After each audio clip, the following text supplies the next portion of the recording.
이야기를 시작하겠습니다. 안녕하세요. 애 둘을 다 키우고 나니 어느새 환갑을 바라보고 있는 50대 아줌마입니다. 결혼 후 아이들을 낳은 지 얼마 되지 않아 남편과 사별하게 되어 고군분투하며 딸과 아들을 키워냈습니다. 남편을 떠나보내고 처음에는 식당이며 청소일이며 닥치는 대로 일을 해봤지만 몸이 따라주지도 않고 애 둘을 키우기에는 벌이가 너무 부족하다고 느껴졌어요. 당장 먹고 살기 바쁘다 보니 제대로 된 학원도 보내지 못해준 게 늘 마음에 걸렸거든요. 그러다 어느 날 고향 친구에게 오랜만에 연락이 와서는 어떻게 사냐며 한번 만나서 얘기하고 싶다고 하더라고요. 결혼 후 주변 사람들은 거의 못 만나다시피 했던 터라 저도 흔쾌히 알겠다며 약속을 잡았어요. 친구와 오랜만에 만나 그간 어떻게 살았는지, 아이들은 잘 크고 있는지 이런저런 이야기를 하다가 힘들게 살고 있는 제가 안타까워 보였는지 약간의 망설이다가 혹시 자기네 가게에서 일해볼 생각이 없냐고 묻더군요. 무슨 장사를 하길래 그러냐고 물었더니 쉽게 입을 떼지 못하는 걸 보고는 혹시 하는 마음에 너 혹시 술 장사하니? 라고 하니 맞아. 그런데 네가 생각하는 이상한 거 아니라며 괜한 얘기를 꺼낸 것 같다고 멋쩍어 하는 모습에 괜스레 미안하면서도 지금 내 상황을 생각하니 월급은 얼마나 줄 수 있는지 묻고 있는 제 자신이 초라했어요. 집으로 돌아와서 한참을 고민했죠. 아이들에게 창피한 엄마는 되고 싶지 않았거든요. 하지만 한편으로는 돈이 없어서 가난의 그늘에서 자라게 될 아이들이 불쌍해졌어요. 결국 저는 친구네 가게에서 일을 하게 되었네요. 그 당시 친구가 운영하던 가게는 주점이었는데 저는 카운터도 보면서 주방 일도 도맡아서 했고요. 간단한 안주거리와 설거지 정도의 일이라 예전에 비하면 육체적으로도 훨씬 덜 힘들고 벌이도 2배 가까이 늘어났지만 술집에서 일을 하다 보니 술에 취해서 저한테 욕을 하고 깽판을 치는 놈들부터 별의별 일을 다 겪었던 것 같네요. 그래도 아무리 힘들고 더럽고 치사하더라도 애들을 생각하면 쉽게 그만둘 수가 없었어요. 조금이라도 더 좋은 옷, 맛있는 음식들을 사주고 싶고 가고 싶다던 학원도 보내주고 싶었으니까요. 그리고 통장에 조금씩 돈이 모이는 게 보이기 시작하자 희망이 보이는 것 같았어요. 그렇게 악착같이 버티며 아이들을 키웠습니다. 그러다 보니 애들과 함께 보낸 시간이 얼마 없다는 사실에 미안한 마음이 들면서도 건강하게 잘 자라줬다라는 게 너무 예쁘고 고마웠어요. 어엿한 직장인이 된 애들을 보고서야 친구에게 인수하였던 가게를 처분했어요. 20여 년을 넘게 장사만 하면서 세월이 어떻게 지나가는지도 모르고 살다 보니 저도 많이 늙었거든요. 항상 말썽 한 번 없이 착하게 자라준 첫째 딸을 먼저 순탄히 시집 보내고 3, 4년이 지나자 아들이 결혼을 한다고 여자를 데려왔습니다. 첫인상이 조금 기가 세 보이긴 했지만 어차피 저랑 살 것도 아니고 아들이 좋다고 하면 그만이지 라고 생각했죠. 제가 악착같이 살았지만 2 아이를 대학까지 보내고 난 후라 여유가 많지는 않았습니다. 마음 같아서는 하나뿐인 아들 장가가는데 집이라도 하나 해주고 싶었지만 그럴 수 있는 상황이 아니었어요. 어느 날은 아들이 저를 앉혀놓고는 여자 쪽 집안이 여유가 있어서 집을 해오기로 했다고 하더군요. 내심 다행이라고 생각이 들면서도 우리 아들이 기가 죽지는 않을까 걱정이 됐습니다. 헌데 무언가 할 말이 남아있는 듯 했어요.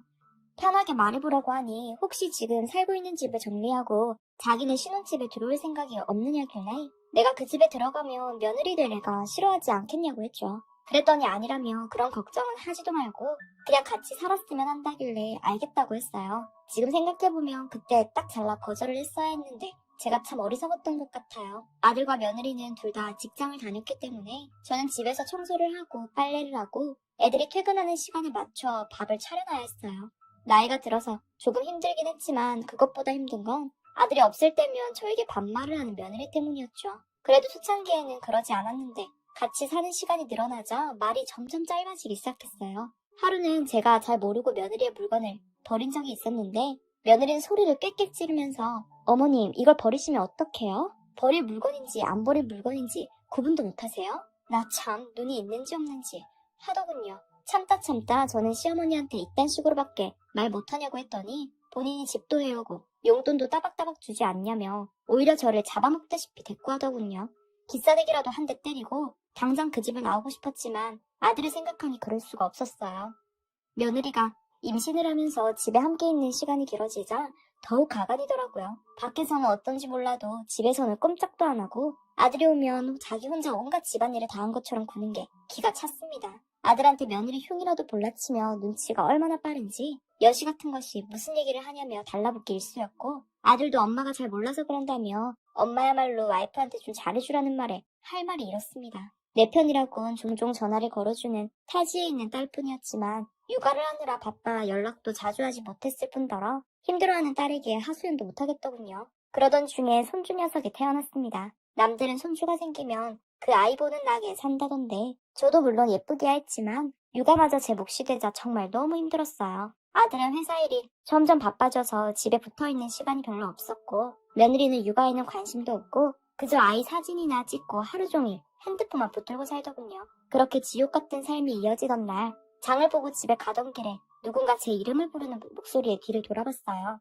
다름 아닌 제가 장사를 하던 시기에 주류 도매업체 사장님이 반갑게 인사를 하더라고요. 평소에는 직원분이 가게에 와서 물건을 가져다주고 결제를 했기 때문에 장사를 시작하고 처음 몇 년간은 사장님과 거의 마주칠 일이 없었는데 워낙 오래 장사를 해서인지 사장님이 종종 지인분들이나 거래처분들과 놀러 오실 때도 있어서 어느 정도 친분이 쌓인 상태였죠. 가게를 접고 몇 년 만에 마주쳤는데도 어찌 그리 잘 알아보고 말을 걸어주셨는지 저도 참 반가웠어요. 안 본 새 왜 이리 얼굴이 상했냐며 걱정 섞인 질문에 그제서야 볼품없는 제 모습이 창피해져 그저 쓴웃음만 지으며 시간 날 때 밥이나 함께 하자는 말만 남기고 도망치듯 서둘러 집으로 돌아왔습니다. 집으로 와서 장을 봐온 반찬거리로 저녁을 하고 방으로 들어와 곰곰이 생각해보니 내가 참 미련하게도 사는 것 같은 기분이 들었어요. 그리고는 더 이상 이렇게는 못 살겠다. 아니 이렇게 살아서는 안 되겠다는 생각이 번쩍 들었어요. 내 젊은 날은 자식들을 위해 바쳤는데 앞으로도 평생 이렇게 살 수는 없었죠. 그러다 문득 낮에 마주친 사장님이 떠올라 휴대전화를 뒤져보니 연락처가 남아있더군요. 제 기억 속에는 이혼 후 혼자 지내신 지 오래된 것 같긴 한데 오랜만에 만난 터라 이렇게 연락을 하는 게 신뢰가 되는 건 아닌가 싶은 고민에 빠졌어요.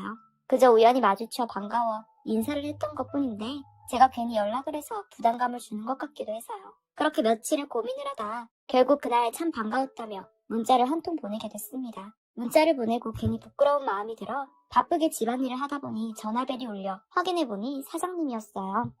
그때는 왜 그래도 급하게 가버렸냐며 맛있는 식사라도 대접하면서 오랜만에 얘기도 나누고 싶다고 언제가 좋겠냐고 묻더라고요.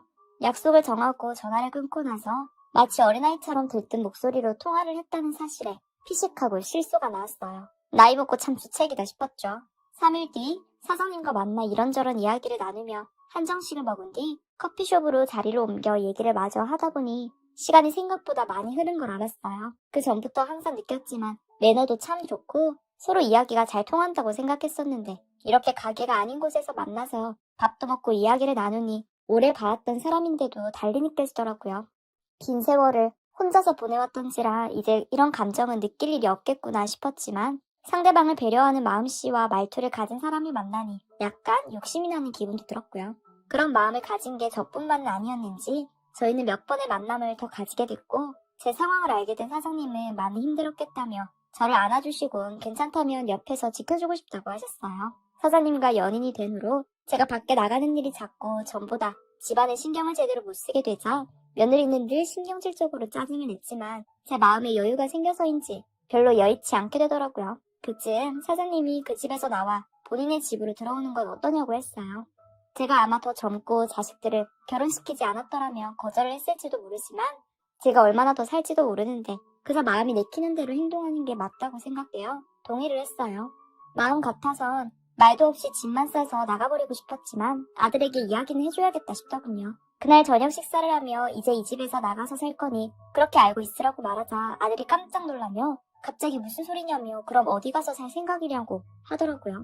그러자 제가 대답도 하기 전에 며느리가 끼어들어 그럼 애를 누가 볼 것이며 나더러 앞으로 집안일을 혼자 다 하라는 거냐고 난리를 치더군요. 그러자 그럼 그동안 어머니 혼자서 그걸 다 한 거냐는 말에 할 말을 잃은 채로 우물쭈물 하더니 요즘 외출이 잦더니 남자라도 생긴 거냐며 주제를 바꾸더라고요. 그 말이 나오자 시선이 다시금 저에게 집중됐지만 저는 부끄러운 일은 하지 않았기에 그게 뭐가 잘못된 일이냐고 되물었죠. 며느리는 여전히 어머 하며 요란을 피웠고 아들은 그저 입을 꾹 다물고 방으로 들어가 버렸어요. 그런 아들을 보자 축하를 바라고 말을 꺼낸 건 아니었지만 내심 서운한 마음이 들었어요. 그렇다고 나가겠다는 결심에 변화가 있었던 건 아니었기에 얼마 되지 않는 짐을 정리하고 있는데 아들이 방문에 두드렸어요. 들어오라고 하자 알 수 없는 표정으로 제 앞에 앉더니 그래도 엄마와 살게 될 사람인데 어떤 사람인지는 모르고 그냥 보내기는 걱정스럽다며 미리 소개라도 시켜주지 그랬냐고 하더라고요. 그 말을 들으니 아들 심정도 이해가 가는 것 같고 아무리 그래도 같이 살고 있는 가족인데 혼자 결정하고 통보하듯 말한 게 미안해져. 조만간 식사 자리를 마련해보겠다고 했죠. 며칠 후 사장님이 미리 예약을 해둔 고급 일식집에 넷이 모이게 되었습니다. 조금 긴장이 된다며 너스레를 떠는 사장님과는 달리 아들과 며느리의 표정은 썩 좋지 않아 마음이 불편했어요.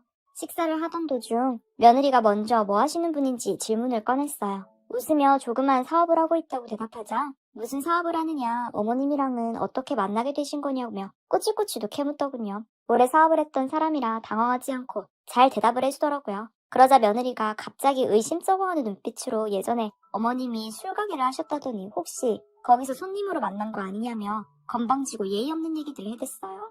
화도 났지만 아들이 며느리에게 제 얘기를 어떻게 했길래 저런 반응을 보일까 싶은 마음도 들어서 참 서러웠죠. 그러자 사장님께서 괜찮다는 듯 제 손을 잡아주시며 입을 여셨어요. 보아하니 며느리분 나이가 마냥 어려 보이지도 않은데 참 철없는 얘기를 부끄러운 줄도 모르고 하시네요. 제가 오랜 기간 봤던 사람이지만 술집을 운영한다고 해서 절대 한치의 부끄러울 일은 하지 않은 사람이고 자식들만 생각했던 사람입니다. 가게를 접을 때까지도 자식들 결혼시킬 생각만 하던 사람인데 더 이상 고생하는 걸 보고 싶지 않아 제가 함께 살자고 했습니다. 말을 마치고 허허거리며 저를 쳐다보는데 어쩜 내 마음을 그리 잘 알아주는지 참 고맙기만 한 사람이라고 생각했습니다. 며느리와 아들은 더 이상 할 말이 없어졌는지 묵묵히 식사를 이어갔고 저는 그날로 그분의 집에 들어갔어요. 그렇게 행복한 날들이 이어지던 어느 날 아이가 아픈 것 같으니 좀 와주면 안 되겠냐고 며느리에게 전화가 왔어요. 아프면 병원에 데려가면 되지 않느냐고 대답은 했지만 손주가 걱정이 되어 아들 집까지 한 걸음에 달려갔어요. 집으로 가니 아니나 다를까 집안은 완전히 개판 5분 전이더군요. 여기저기 어지러져 있는 건 기본이고 잔뜩 쌓인 설거지와 빨랫감을 보니 한숨이 절로 나왔죠.